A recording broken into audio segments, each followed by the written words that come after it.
Tapi kalau belum nangkep 3 itu anak-anak remaja pada saat itu, mereka pun juga si Peggy ini juga ditangkapnya di Bandung, nggak terlalu masih sama-sama daerah Jawa Barat juga, Pak. Nah, itulah pengalamannya, Mbak.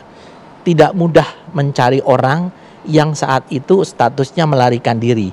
Karena tadi saya sampaikan, penyidik yang menangani kasus ini, dia sudah dihadapkan lagi dengan kasus lain, dihadapkan lagi dengan kasus lain yang mungkin lebih berat, harus prioritas.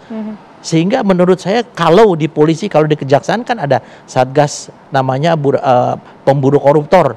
Nah mungkin kalau di polisi ada satgas pemburu DPO, ini akan lebih memudahkan.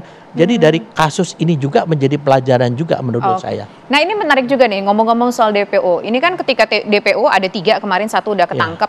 Yang lain kan kita juga nggak tahu fotonya, Pak. Emang nggak apa-apa, Pak, DPO itu ketika dicari nggak ada fotonya? Justru dengan tidak ada fotonya itu tidak ada tindakan, istilahnya tidak ada konsekuensi hukum bagi polisi.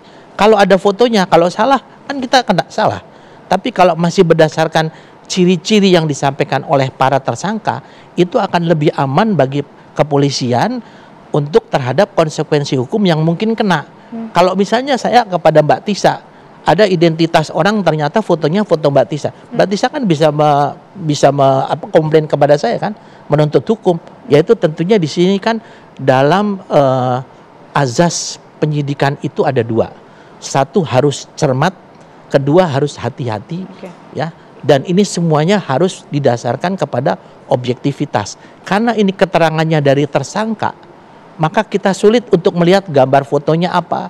Karena kita juga tidak bisa mengira-ngira. Saat itu dikatakan 3 orang ini pas didatangi di satu daerah, di sana kepala daerahnya atau RT-nya semua mengatakan tidak ada orang ini.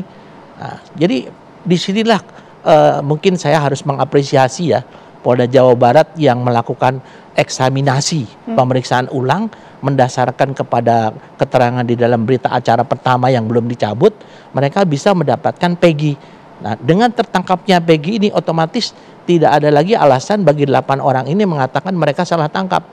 Karena Peggy akan menceritakan penangkapan Peggy ini kan didasarkan dari keterangan mereka. Dari 8 orang ini. Peggy nanti akan cerita perannya dia apa? Sebagai pelaku utamakah? Ataukah mungkin dia hanya bersama-sama? Atau mungkin ada kaitan antara Peggy dengan korban? Kita kan belum tahu ya. Ini sekarang sedang dikembangkan. Oke, ini bicara soal Peggy, Pak. Di luar sana beredar banyak di media sosial begitu, Pak ya. Orang yang meragukan bahwa sebetulnya Peggy ini yang sudah ditangkap saat ini adalah sosok yang memang terlibat dalam kasus pembunuhan terhadap Eki dan juga Vina.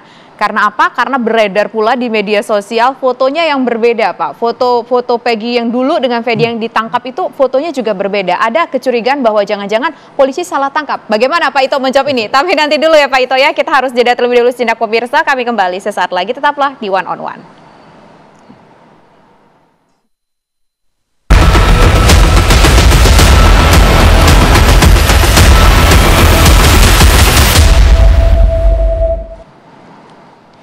Saya ingin mendengar jawaban yang menggantung tadi Pak Ito. Soal di media sosial bahwa ternyata muka Peggy yang dicari dengan muka Peggy yang ditangkap sekarang itu mukanya berbeda jauh Pak. Mungkin kita bisa lihat dulu ya di layar kaca mungkin sembari untuk menjawab ini Pak Ito. Gimana Pak Ito? Kalau menurut saya jangankan di Indonesia ya, tapi di negara-negara lain pun apalagi di negara maju ya, itu perubahan seseorang itu fisik dari umur ya, dari lamanya waktu, kemudian juga ada yang dibuat memang melalui satu operasi gitu ya, ada operasi plastik, tapi ini kan dia nggak mungkin. Nggak mungkin Pak. Cuman dia ini adalah bagaimana perubahan dari 8 tahun yang lalu dan sekarang.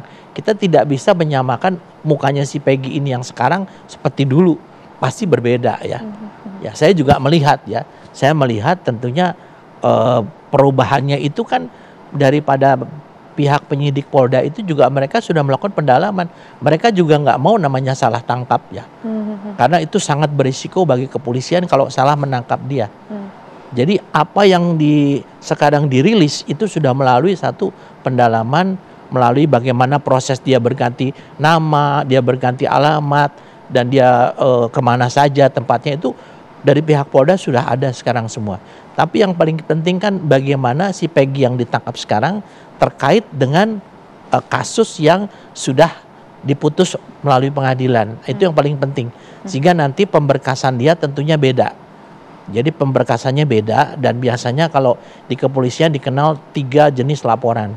Laporan A itu biasanya kalau seorang petugas melihat di jalan satu kejahatan, dia melaporkan. Yang B itu apabila orang yang terlibat melapor. Yang C ini adalah pengembangan. Seperti ini Peggy nanti akan dibuat laporan model C. Nah, sehingga di sana akan dibuat berkas khusus.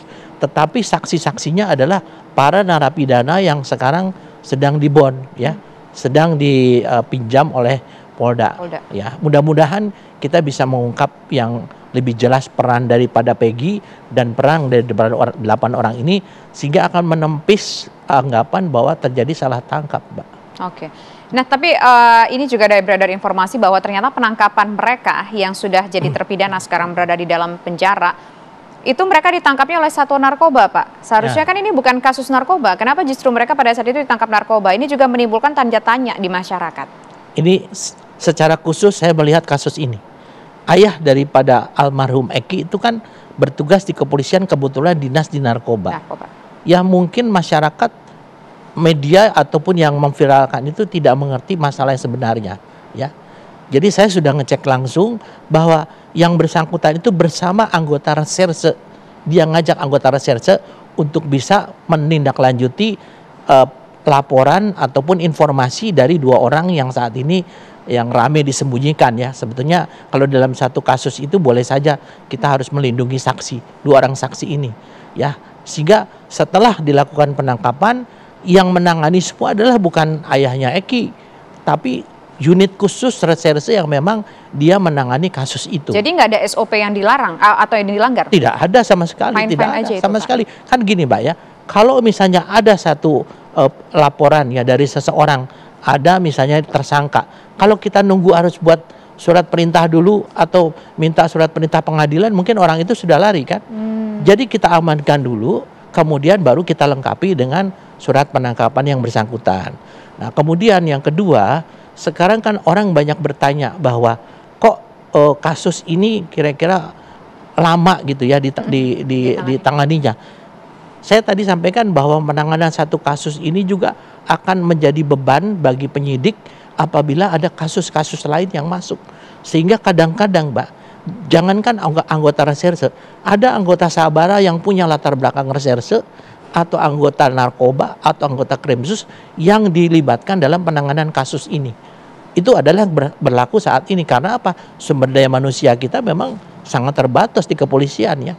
Apalagi untuk mengejar DPO, ya. Sementara dia mau ngejar DPO tapi dia sudah dihadapkan dengan masalah dengan berkas perkara lainnya, ya. Yaitulah kesulitan yang mungkin bagi masyarakat awam tidak terlalu paham, ya. Yang tentunya di sini saya juga menyampaikan itulah yang dialami teman-teman di reserse. Jadi kalau dikatakan reserse itu rata-rata orang harus mempunyai mental dan juga kesabaran yang luar biasa. Saya mengalami, Mbak, ya itu.